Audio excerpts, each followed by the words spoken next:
मुकेश का एक छोटा सा परिवार था जिसमें उसकी पत्नी मधु और बेटी नैना थी।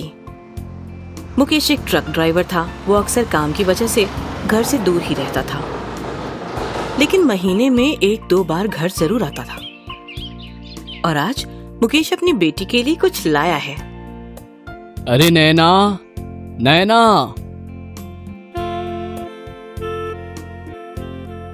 आते ही अपनी लाडली को पुकारते हो, जैसे मैं तो घर पे हूँ ही नहीं। तुम कहाँ जाओगी? खैर छोड़ो, बताओ नैना कहाँ है? अभी गई है बाजार। सुबह से चिल्ला चिल्ला कर थक गई। अब गई है महारानी सामान लाने। क्या तुम भी ना? तुम नहीं जा सकती थी बाजार? मुझे नैना से मिलना था। अरे सुबह से सारा घर का काम मैं करूं और तुम्हारी लाडली थोड़ी मेरी मदद कर दे तो तुम मुझे ही डांटो। ऐसा नहीं है, तुम नहीं समझोगी। मुकेश वहीं बैठकर नैना का इंतजार करने लगा। जैसे ही उसे नैना आती दिखी, वो भीतर जाकर छुप गया और मधु दरवाजे पे खड़ी हो गई। नैना ने घर में कदम रखा, पर वो अकेली नहीं थी। उसके साथ एक गर्भवती बंदरिया भी थी। नैना, इसे कहाँ घर के अंदर लेकर आ रही हो? अरे माँ, आने दो ना, ये मेरी नई दोस्त है। इंसान क्या मर गए हैं जो बंदरिया से दोस्ती कर रही है? अरे भाई, तुम दोनों का खत्म हो गया तो मैं अपनी लाडली से मिल लूं। पापा, आप आ गए और अंदर क्यों छुपे थे?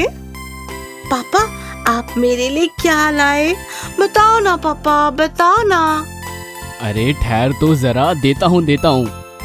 मुकेश ने अपनी जेब से एक चमकती चांदी की पायल निकाली, जिसकी चमक देखकर नैना खुशी से कूद पड़ी। ये तो बहुत सुंदर है। हाँ, पिछले हफ्ते राजस्थान गया था, वहीं से लिए तेरे लिए। तुम तो बस अपनी बेटी के लिए ही चीजें लाओ, और तुम्हारी बेटी ऐसे जानवरों को घर लाती रहे। मैं तो अब बस इस घर की काम वाली हूँ। पहले तुम्हारा काम करूँ और फिर तुम्हारे जानवरों का। अरे माँ, पर उसकी हालत तो देखो, वो गर्भवती है। बेचारी भूखी यहाँ से वहाँ घूम रही थी। मैंने तो फल लिए थे और उसे खिला दिए। जब फल खिला ही दिए तो इसे घर क्यों लाई? मैं कहाँ लाई, ये खुद ही मेरा पीछा करते करते यहाँ तक आ गई।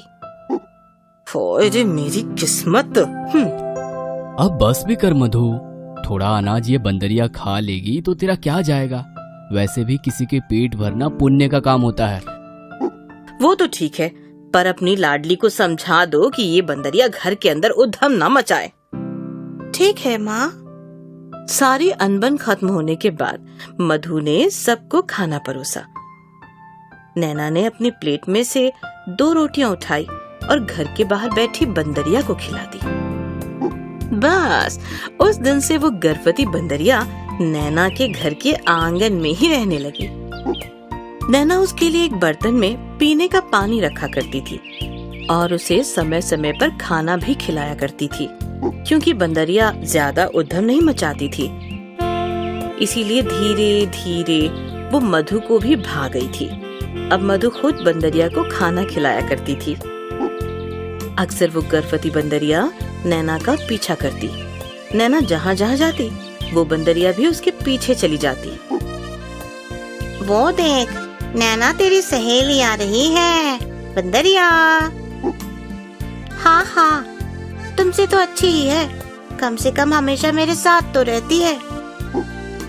तेरी शादी होगी ना तो इसे दहेज ले जाना अपने साथ। मैंने भी यही सोचा है। अब जब भी मुकेश घर आता तो वो अपनी बेटी के साथ साथ बंदरिया के लिए भी कुछ न कुछ ले आता। ये अच्छा है, पहले बेटी का लाड, अब इस बंदरिया का। पापा, अब माँ के लिए कुछ नहीं लाते ना, इसीलिए उन्हें जलन होती है। अब तेरी माँ के लिए क्या लाऊं? उसके लिए मैं ही आ जाता हूँ, वही काफी है। कुछ महीनों बाद उस बंदरिया ने एक छोटे बंदर को जन्म दिया। फिर क्या है, नैना उस छोटे बंदर के साथ बच्चों की तरह खेला करती थी। नैना, नैना, जा जरा चक्की से आटा तो ले आ। मैं नहीं जाऊंगी माँ, तुम ही जाओ, मैं छोटू को दूध पिला रही हूँ।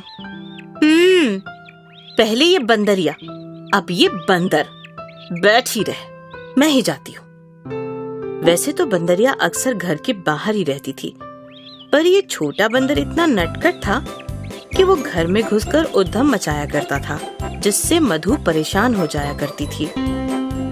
मैं बोल देती हूँ नैना, इस बंदर को घर के बाहर ही रखो, वरना सारा काम तुमसे करवाऊंगी। ये देख, सब बिखेर दिया इसने। अरे माँ, ये तो छोटा सा बच्चा है, अगर बच्चे शरारत नहीं करेंगे तो क्या तुम करोगी? मधु अक्सर नैना को खरी खोटी सुनाया करती थी, पर नैना तो अपने बंदरिया और बंदर का हमेशा साथ ही देती थी। एक रात की बात है, नैना और मधु घर के भीतर सो रहे थे और बंदरिया और छोटा बंदर आंगन में। तभी एक चोरों की टोली चुपचाप घर में घुसने की कोशिश करने लगी। बंदरिया की आंख खुली और उसने चोरों पर हमला बोल दिया। चोर यहाँ वहाँ गिर गए। बचाओ, बचाओ मुझे, छोड़ मुझे, छोड़ छोड़। बंदरिया एक चोर के सिर पर चढ़कर उसके बालों को खींच रही थी और वो जोर जोर से चीख रहा था। चीख सुनकर मधु और नैना दोनों बाहर आए। दूसरे चोर ने अपने डंडे से बंदरिया को मारा भी, पर बंदरिया ने उसे बिल्कुल नहीं छोड़ा। वो और जोर जोर से उसके बाल खींचने लगी। चोर चिल्लाने लगा और फिर आसपास के पड़ोसी भी लाठियां लेकर आ गए। लोगों को देखकर चोरों ने बंदरिया को जमीन पर पटका और वहां से भाग निकला। बंदरिया की चीख निकल गई। मधु और नैना दौड़कर बंदरिया के पास आए। नैना के आंसू नहीं रुक रहे थे। इस दिन मधु को एक चीज समझ आ गई, इंसान भले ही एहसान फरामोश हो सकता है, पर जानवर कभी नहीं।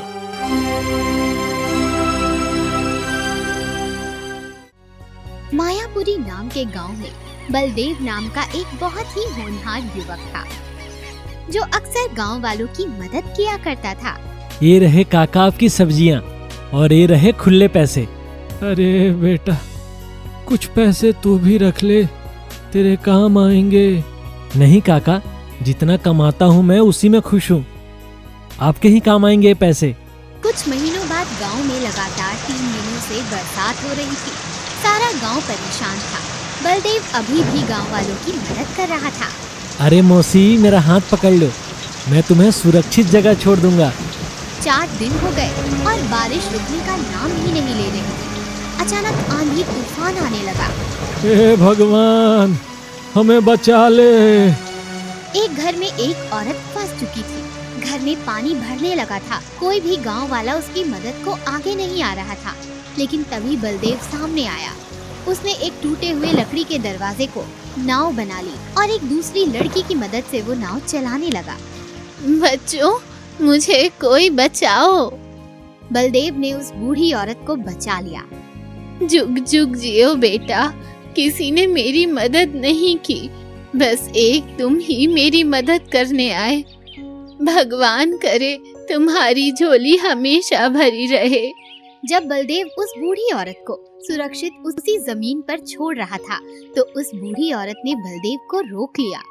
रुको बेटा, ये लो। ये क्या है? ये जादुई पत्थर है। ये तुम्हारी किस्मत बदल देगा, तुम्हारी हर इच्छा पूरी करेगा।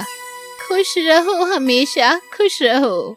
इतना बोलकर वो बूढ़ी औरत गायब हो गई। बलदेव दंग रह गया कि वो बूढ़ी औरत गई कहाँ। उसे लगा कि ये सब एक सपना था, पर उसके हाथ में वो जादुई पत्थर अभी भी था। अगले कुछ दिनों में सारा पानी खाली हो गया।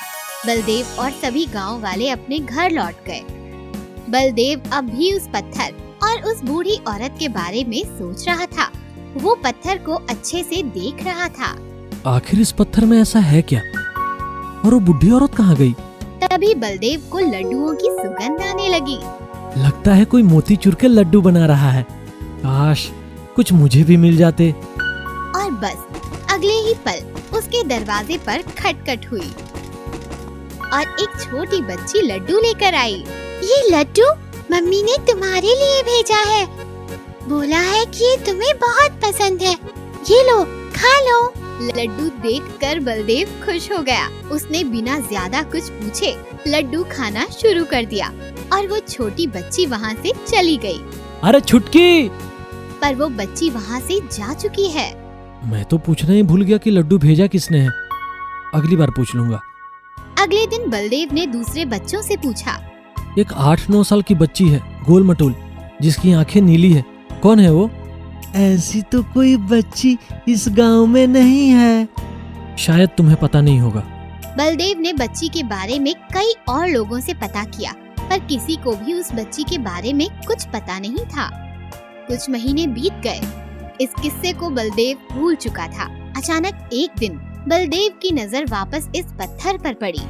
उस औरत ने बोला था कि ये जादुई पत्थर है, पर क्या जादू है इसमें? तभी उसके घर उसके पड़ोसी काका रोते हुए आए।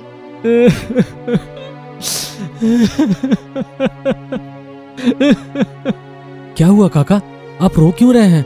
मेरी गाय चोरी हो गई। अब मैं कैसे अपना घर चलाऊंगा? फिक्र मत कीजिए काका, आपकी गाय लौट आएगी। इस वक्त भी वो जादुई पत्थर बलदेव के हाथ में था। वो काका को समझा ही रहा था कि उन्हें गाय की आवाज आई और वो दोनों बाहर गए। शायद ये आपकी गाय है, मुझे जंगल के पास मिली। काका ने अपनी गाय को गले लगाया और बलदेव उस गाय लौटाने वाले के पास देख ही रहा था कि अचानक वो व्यक्ति चलते चलते गायब हो गया। बलदेव चौंक गया। उसे समझ नहीं आ रहा था। काफी देर तक बलदेव उस बूढ़ी औरत, उस बच्ची और उस आदमी के बारे में सोचता रहा। उसे समझ आ गया, ये सच में जादुई पत्थर है। इसका मतलब वो बच्ची जिसने लड्डू लाए और ये आदमी जिसने गाय लौटाई, वो असल में है ही नहीं। ये पत्थर मेरी सब इच्छा पूर्ण करेगा। ठीक है, मैं इसे आजमाता हूँ। मेरी इच्छा है कि अभी बारिश हो। और बस तुरंत बाहर बारिश का शोर होने लगा। अरे, ये बिन मौसम बरसात कहाँ से आ गई? बारिश देखकर बलदेव बहुत खुश हुआ। अब से बलदेव उस पत्थर से हर वो चीज मांगने लगा जो उसे चाहिए थी, जैसे खाना, कपड़े, पैसे। हमेशा कोई अलग बंदा आकर बलदेव को उसकी इच्छा की चीज दे जाया करता था। बलदेव की बदली शोहरत गांव के सेठ के आंखों में खटकने लगी। उसने ठान लिया था कि वो बलदेव का राज पता लगा कर ही रहेगा। इसीलिए एक दिन वो बलदेव के घर की खिड़की से झांकने लगा। मुझे पान खाना है। और तभी दरवाजे से एक पान वाला पान लेकर आया और उसने बलदेव को पान दिया। ये देखकर सेठ भी दंग रह गया। जब सेठ ने गौर से देखा तो बलदेव के हाथों का जादुई पत्थर चमक रहा था। हो ना हो, ये जादुई पत्थर का ही कमाल है। इस रात जब बलदेव अपने बिस्तर पर सोया तो सेठ ने वो जादुई पत्थर चुरा लिया। सेठ उस जादुई पत्थर को अपने घर ले गया और उसने अपनी पहली इच्छा मांगी। मुझे बहुत सारा सोना चाहिए। तभी सेठ को दरवाजे से खूबसूरत औरत एक घड़े में सोने के सिक्के लेकर आई। उस औरत ने सिक्कों का घड़ा सेठ के सामने रखा। सेठ की आंखें फटी की फटी रह गईं। लेकिन जैसे ही सेठ ने उस घड़े को छुआ तो सोना सांप में बदल गया और वो सांप सेठ के पीछे पड़ गया। बचाओ, बचाओ, मुझे बचाओ, बचाओ। सेठ गांव भर यहाँ वहाँ भागता रहा और सांप उसका पीछा करता रहा। अंत में सेठ बलदेव के पास आया और उसने पैर पकड़ लिए। सेठ ने अपनी चोरी कबूल की और वो पत्थर बलदेव को दे दिया। भाई, भाई मुझे माफ कर दो, मुझे इस सांप से बचाओ भाई। कौन सा सांप? कैसा सांप? जैसे ही वो पत्थर बलदेव के हाथ आया वो सांप गायब हो गया था। तब एक बात दोनों को समझ आ गई कि वो जादुई पत्थर सिर्फ और सिर्फ बलदेव के लिए ही काम करता है और इसका कारण था बलदेव की अच्छाई। उसने अब तक पत्थर से जो भी मांगा था उससे उसने लोगों का भला ही किया था। इसीलिए तो कहते हैं, कर भला तो हो भला।